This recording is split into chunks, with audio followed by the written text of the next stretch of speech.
Welcome back to your science class. In the previous class, we studied about carbohydrates and that the carbohydrates are found in the form of sugar and starch. So today we will see how to test for the presence of starch. What you have to do is you have to take a small piece of chapati or bread or potato and cut it and crush it. Crush it means उसको अच्छे से piece लेना. Okay, and then you have to add some water to make a solution. Why have you taken chapati, bread or potato? Because you know chapati or the bread or the potato, they all are rich in carbohydrate. That means it will contain starch in it. So whenever you have to test for the presence of starch in any food item, you have to add a few drops of iodine solution.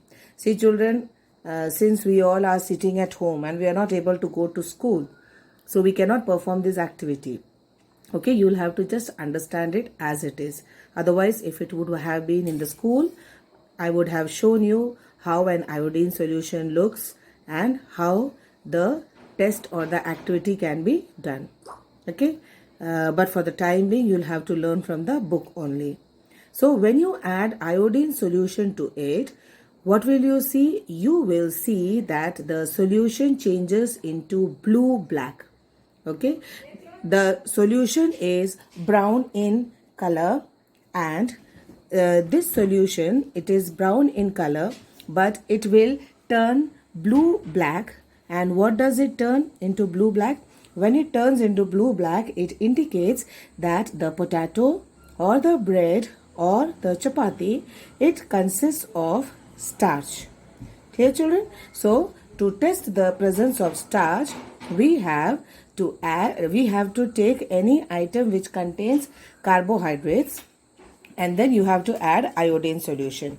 And if you take some other food which does not contain starch, it will not change the color. Okay, so you have to take care that if the food item contains starch, then only the color will change into blue-black. Otherwise, it will not change. If you take dal does not contain starch.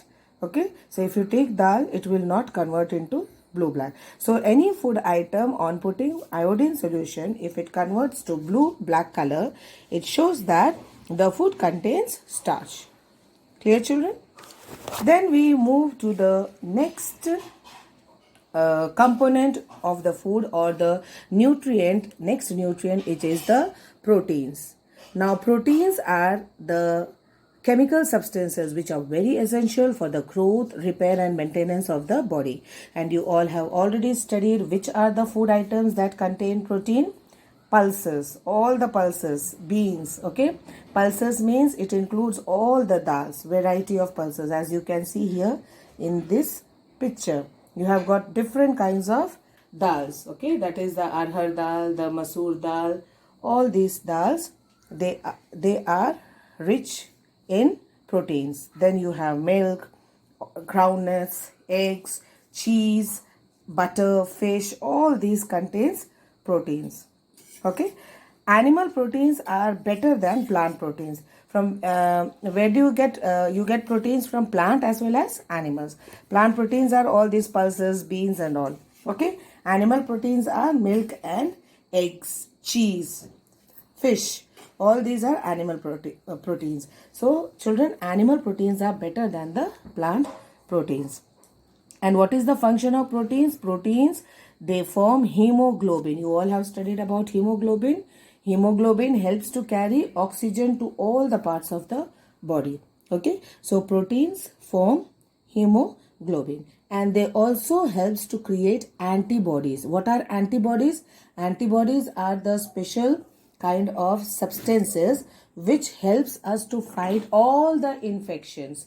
Okay, all the infections which are getting into our body. For example, any kind of disease, if you are suffering from any kind of disease, for example, if you are suffering from cough and cold, the body immediately starts producing antibodies to fight against the infection.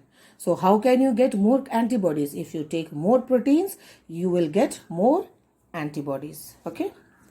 Then there is a test for proteins. How to test the proteins? For the testing of proteins, you have to take some food item which is rich in protein.